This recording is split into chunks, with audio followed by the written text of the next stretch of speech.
बात होती है क्लाइमेट चेंज की, तो एक बहुत बड़ा दारोमदार आता है ऑटोमोबाइल इंडस्ट्री का। जी हाँ, ऑटोमोबाइल इंडस्ट्री में इसकी भागीदारी सबसे ज्यादा होती है, और सबसे ज्यादा अगर किसी को टोका जाता है, सबसे ज्यादा किसी पर बोझ डाला जाता है, तो वो भी ऑटोमोबाइल इंडस्ट्री है।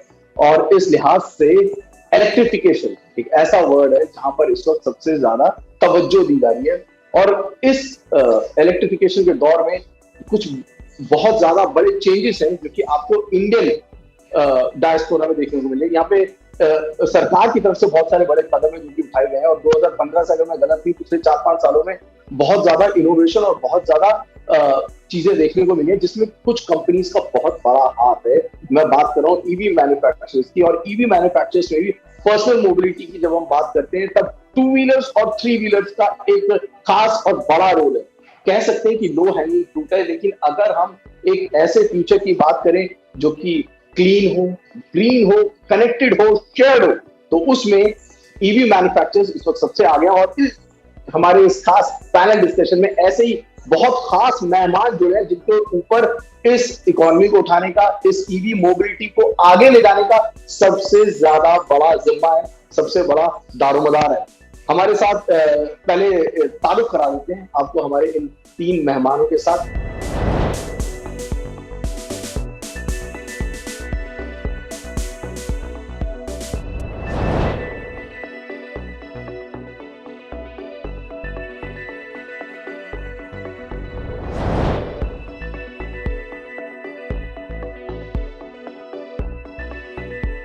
शुरुआत हम करते हैं अतुल्य जी से, और उनका सबसे पहले रिएक्शन ले लेते हैं।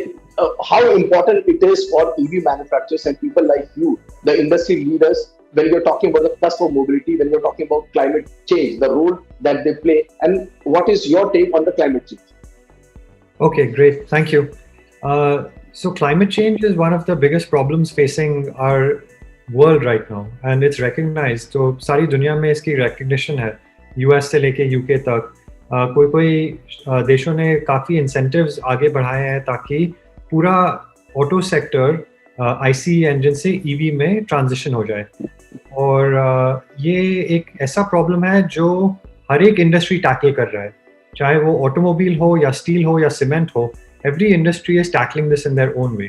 Obviously auto has a good role to play in this, क्योंकि अपने देखते हैं बॉम्बे में, लंदन में, सारे बड़े बड़े शहरों में कि कितना जगह, कितना स्पेस एलोकेट होता है पार्किंग के लिए, कितनी गाड़ियाँ बनती हैं, कितना धुआं होता है, कितना पोल्यूशन बढ़ता है।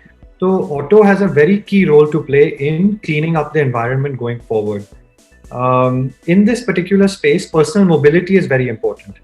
So in India, we are still lucky, I would say, that we have not gone down the path of adopting 4-wheelers in that big a way as US and UK and other countries. And we have an opportunity with these 2-wheelers, with the 3-wheelers, with even electric cycles, which can replace most of the use cases for 4-wheelers. तो US में जैसे बहुत simple चीज़ है कि अगर पास के grocery shop में भी जाना हो तो लोग अपना एसयूवी लेके जाते हैं, पर इंडिया में ऐसा नहीं है। इंडिया में we have a fit to use product in the 2-wheelers. So I would say EV has a great role to play in cleaning up the environment, and within that, personal mobility like 2-wheelers, 3-wheelers, and cycles, they have a very strong role. So one of the interesting trends I have seen, which I'll end off with and pass the mic on. The interesting trend I've seen is that in countries, even UK, for example, it's such an advanced economy, and they have allocated over £2 billion, I think, last year to create cycling infrastructure so that people can transition from cars into cycles, into environment-friendly products, and take the future forward in a sustainable way. So I think there's a global trend. I think all of us have a great role to play. And in India, we have a golden opportunity. Skip the cars, skip the petrol engine, go straight to the future technology, which is small form factor EVs. अतुल्य जी की बात को मैं आगे बढ़ाऊं, जैसे कि उनका global trend से हम थोड़े से हटे हुए हैं और इसका हम फायदा उठा सकते हैं, तो क्या मैं सेफली ये कह सकता हूं कि भारत जो है वो इलेक्ट्रिफिकेशन के नए दौर में जाने के लिए इसको बिल्कुल सही पोजीशन पे खड़ा है और हम आगे बहुत तेजी से बढ़ सकते हैं, बहुत जल्दी ग्रो कर सकते हैं? बिल्कुल। जहाँ तक हमारा सवाल रहा है, we started our journey in 2016, तो 16 से लेके अब तक जो देखने मिला है, तो यहाँ पे 2019 एंड से जो सडन इम्पैक्ट आया है इस ईवी सेक्टर पे कि डिमांड काफ़ी बड़ी है, इंडिया में अवेयरनेस बढ़ा हुआ है।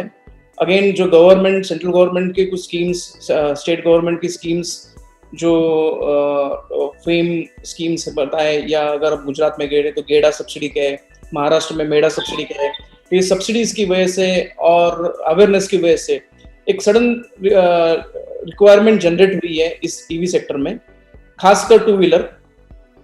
क्योंकि थ्री व्हीलर जैसे हम देखें तो गुजरात या वेस्टर्न पार्ट में थ्री व्हीलर का चलन अभी तक नहीं हुआ है इलेक्ट्रिक में, ज्यादा करके नॉर्थ में काफी है, बट टू व्हीलर में yes the sudden spike is there जो हमने देखी है, जो हमारे सेल्स में भी विजिबल होती है।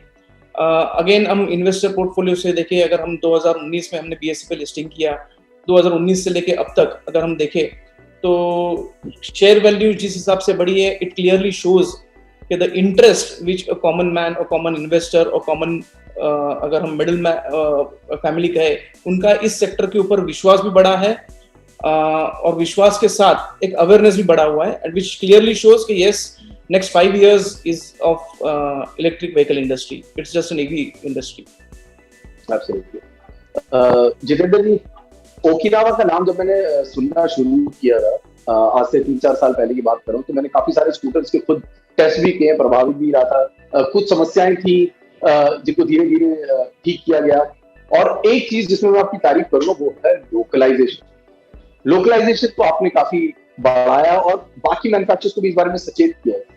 तो आपसे यही जानना चाहूंगा सबसे पहले, how big a role when you are talking about electric vehicles, when you are talking about e mobility, localization में, लोकलाइजेशन के लिए भारत कितना बड़ा एक बाजार बन सकता है, और इस लोकलाइजेशन से और सप्लाई चेन को अगर दुरुस्त कराया जा सके तो ई मोबिलिटी पर कितना असर हो सकता है?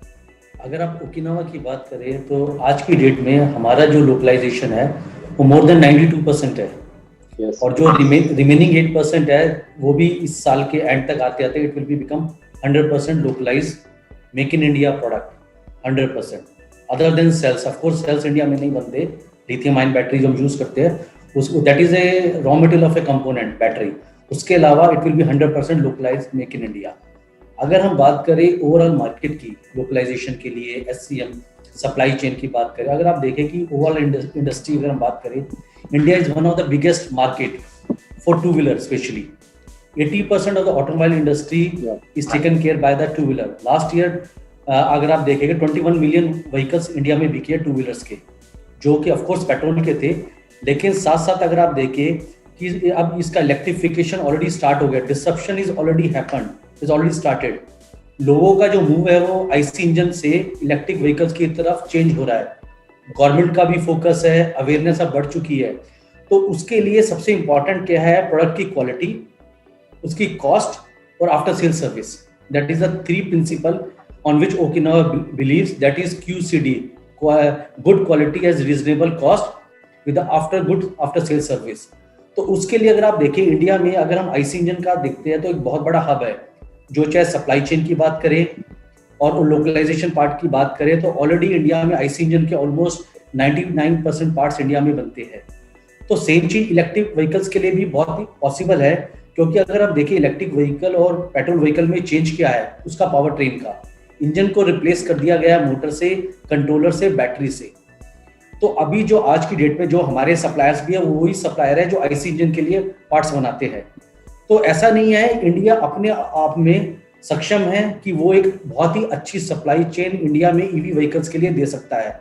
और जो हमने पिछले अपने 4 साल की जर्नी में देखा है, ऐसा नहीं है कि ओकिनावा 92% लोकलाइजेशन पहले दिन आ गया, उसको जर्नी में 4 से 5 साल लग गए। जब हमने अपनी कंपनी 2015 में स्टार्ट की, उससे लेकर 2019 में जब FAME 2 की स्कीम आई थी, तो fortunately Okinawa was the first company who got this FAME 2 certificate in 24 days only. तो उसके लिए ये पूरी टीम का एफर्ट्स है, और साथ में साथ उस सप्लाई चेन का जो इंडिया के अंदर है, जो इस एफर्ट्स को बढ़ाने में, इस जर्नी को आगे बढ़ाने में साथ देगी। और वो तभी हो सकता है जैसे OEM और जो जितने भी स्टेक होल्डर्स हैं, ये इस चीज को समझे कि फ्यूचर इलेक्ट्रिक व्हीकल्स का है, क्योंकि end of the day business is demand and supply का है। जितनी डिमांड मार्केट में बढ़ेगी तो सप्लाई बढ़ेगी, तो कॉस्ट कम होगी, और साथ साथ सप्लायरों का भी एक मोटिवेशन फैक्टर बढ़ेगा कि उनके बिजनेस की वाइबिलिटी बढ़ रही है। तो अगर आप देखेंगे अगले 1 साल 2 साल के अंदर, मुझे नहीं लगता कि इंडिया के अंदर इलेक्ट्रिक 2 व्हीलर्स के लिए हमें बाहर से कंपोनेंट इंपोर्ट करने पड़ेंगे। और इंडिया के सप्लायर मेरे हिसाब से सक्षम है जो अपनी इस चीज को आगे, जर्नी को आगे बढ़ाने में सहायता करेंगे। और India is going to be big hub for the electric 2 wheeler, specially for 2 wheeler, because we have already a very big market of electric 2 wheeler market. और सेम वे सप्लाई चेन उसमें बहुत बड़ा पार्ट अदा करेगा। Right. अतुल्य जी, जैसे कि अभी जितेंद्र जी ने कहा कि इंडिया जो एक बहुत बड़ा हब बन रहा है और लगातार आगे बढ़ता रहा है। ये जो जिस तरह से आगे चीजें बढ़ रही है, इसमें मेक इन इंडिया और आत्मनिर्भर भारत जो है, ये जो स्कीम्स है और ये जो क्लैरियन कॉल है, इनका कितना आपको फायदा या दिख रहा है इस वक्त मार्केट में? Is this Make in India initiative and Atmanirbhar helping out the industry? Yeah, I think what Mr. Sharma said is absolutely correct कि इंडिया बहुत बड़ा मार्केट है, बहुत बड़ा हब बन सकता है ईवी के लिए, ग्लोबल ईवी के लिए। और इसमें जो गवर्नमेंट ने जो सपोर्ट दिया है, फर्स्टली ये जो मेक इन इंडिया ब्रांडिंग है, उसी से स्टार्ट करते हैं। That itself has a lot of power. आज आप अमेजोन पे भी देखेंगे तो प्रोडक्ट्स हैं जिसमें मेक इन इंडिया का टाइगर का लोगो है, and you feel something when you look at it. So I can see the consumer sentiment is definitely impacting this. Make in India is definitely impacting consumer sentiment. कि be vocal for local. तो एक तो वो है। दूसरा है जो आत्मनिर्भर भारत का स्कीम है जो गवर्नमेंट ने बनाया है, उसमें बहुत सारे डिस्कशन हो रहे हैं अलग अलग कमिटीज में कि लोकल मैन्युफैक्चरिंग को कैसे सपोर्ट करे। तो PLI स्कीम ने ऑलरेडी अनाउंस हो चुका है बैटरी के लिए। उसके बाद हमने भी देखा है कि battery companies from outside India are contacting us and understanding कि इंडिया में अपने मैन्युफैक्चरिंग कैसे कर सकते हैं। तो there is a very big interest getting form because the people outside, international investors, international entrepreneurs are seeing that the government is very focused on improving local manufacturing. Apart from that, तीसरा चीज़ जो मैंने देखा है कि अलग अलग जो इंडस्ट्री बॉडीज़ हैं जैसे फिक्की या CII, उन्होंने भी गवर्नमेंट के साथ काफ़ी अच्छे से डिस्कशन स्टार्ट किया है कि हमें एक्चुअली सप्लाई चेन में क्या चीज़ का प्रॉब्लम है।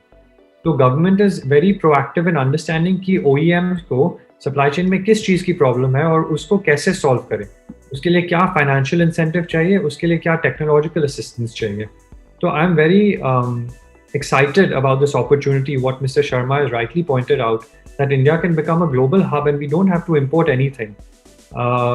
It's going to require effort, मेहनत बहुत लगता है। Again, what Mr. Sharma said is exactly right, कि it takes a full team effort and commitment कि local बनाना है, and then vendors have to support and you have to have a commitment that we are in it for the long haul. But it's definitely one of the biggest opportunities that the auto sector, the auto component sector and entrepreneurs can look at today. Challenges क्या? क्योंकि आप काफी time से मौजूद हैं और बहुत तेजी से एक्सपैंड भी कर रहे हैं। Indian market is not an easy market to operate in. बहुत सारे बड़े बड़े प्लेयर्स भी इसमें घुसे लेकिन टूट के बिखर गए। ऐसे में जो चैलेंजेस है वो कितने बड़े चैलेंजेस है और उनका सामना आपकी कंपनी और स्पेशली जॉय ईरा की बात करूं, जो प्रोडक्ट पोर्टफोलियो जो मैंने आपका देखा है, उन चैलेंजेस को कैसे पार कर सकता है? Same way, challenges are there, and the current challenge, as Jitendra sir also told very clearly, that current challenge is 100% made in India product. So अगर हम 100% यहाँ बनाना चाहते हैं, तो there are certain vendors, suppliers who are ready to provide us, but there are certain challenges at their own end. उनको designs नहीं करनी पड़ेगी, they will have to put their capital investment into that, and फिर वो chassis या frame develop करे. So this is what we are also doing now. We are also facing these challenges कि बनाना यहाँ अगर 100% बनाना है, so whether it is an hub motor, whether it is an lithium-ion battery, whether it is an controller or steel parts, it's not so easy. So yes, we are also making certain efforts. Our vision is, अगर आप देखें, our core vision is to empower 55,000 entrepreneurs in coming 15 years. This is what is our vision. तो ये entrepreneurs हैं, it is not only our dealers or distributor, but yes, we are also empowering small vendors, from suppliers. जैसे हमारे पास अभी chassis and steel frames जो हमको provide करते हैं, so they are short of funds, they are short of working capital with them. So we have come forward और हमने उनको help किया with the funding to develop the molds, develop the frames with them. We have given them technical education this is what we are doing. The second challenge, as Jitendra sir said, that servicing part. हमने बेच तो दिया, लेकिन बेचने के बाद servicing is the major key factor which has to be kept in mind, because after sales service अगर हम नहीं दे पाए, because this is not an easy task. अगर ये हम IC इंजन के साथ इस टू-व्हीलर को कंपेयर करें, so this will not be the right thing. इसको चलाने की एक अलग तरीका है, इसको हैंडल करने के लिए एक अलग तरीके चाहिए. So we are going in up to that extent कि हम कस्टमर्स के लिए अवेयरनेस कैंपेन्स कर रहे हैं डीलरशिप एंड डिस्ट्रीब्यूटरशिप लेवल पे, जहाँ पे हम उनको बताते हैं कि ये व्हीकल कैसे हैंडल करनी है, कैसे चलानी है. अगर वो चीज़ उन्होंने सीख ली या समझ ली कि या वो अवेयर हुए कि it is not an IC engine vehicle, ये कुछ अलग चीज़ है, अलग टेक्नोलॉजी है, तो शायद हम सर्विसिंग के फोकस हमने कम रखा तो भी चलेगा.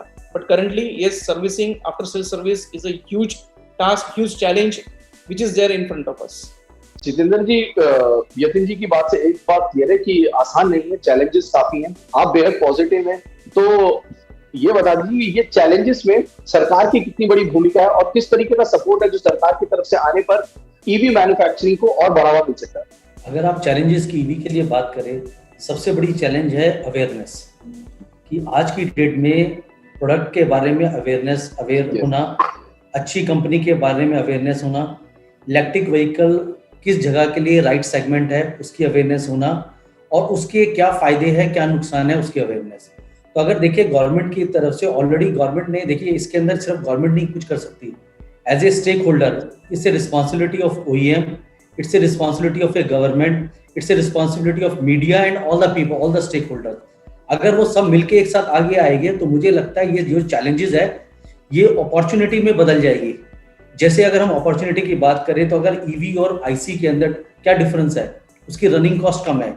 अगर हम उसका मैथमेटिक्स समझते हैं तो हमें आगे चल के पता चलेगा कि फाइनली अगर हमने EV को परचेज किया है तो उसका फायदा एक तो कस्टमर को है, साथ साथ एनवायरनमेंट को भी है उसका.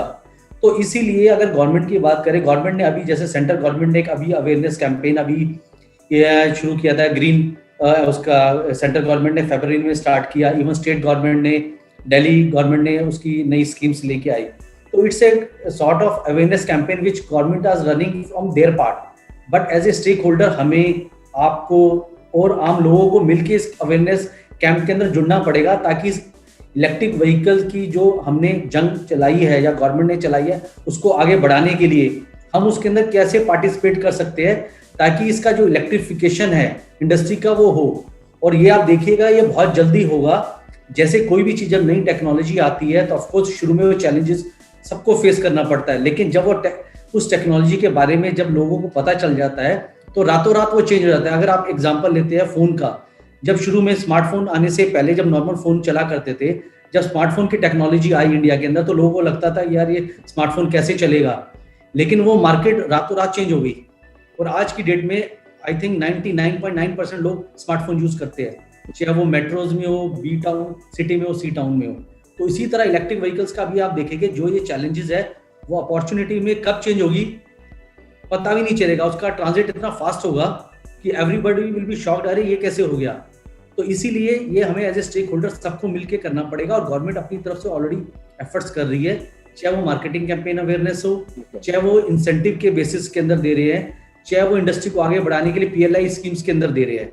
तो ये सारी चीजें साथ साथ चल रही है और आप देखिएगा इसका बेनिफिट लॉन्ग टर्म में ईवी इंडस्ट्री को जरूर मिलेगा. तो आपने हमारे 3 खास मेहमानों को इस वक्त सुना. ये इंडस्ट्री के दिग्गज हैं जिस पर इस वक्त इलेक्ट्रिक मोबिलिटी का सबसे ज्यादा भार है.